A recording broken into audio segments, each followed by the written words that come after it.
All right, folks, rubber band again. I'm kind of on a tear, so I'm going to try my hand at this Aldrige 5-liter again, but with different tools after the break in my previous video. So this is locked.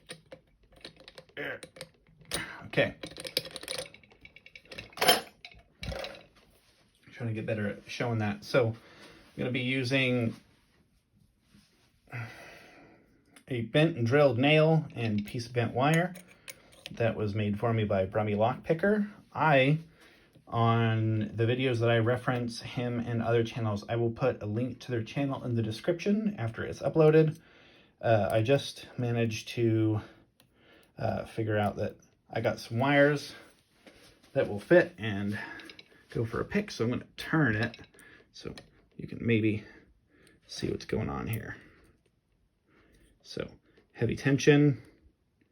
Okay, I'm just gonna roll through and tap the levers, try and get the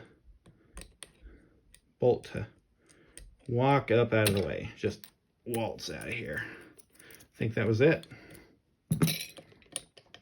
It was. Bing! Okay, I didn't think it was gonna go that fast. But I'm not gonna complain because content. So have you ever been picking a lock and then you're really disappointed in what it actually turned out to be, like despite like a whole lot of like build up and like hope and expectations? You're like, you know what, this is gonna be great. You know what, I think that's actually how my parents think about me. All right, good night everybody. I've been Rubber Band.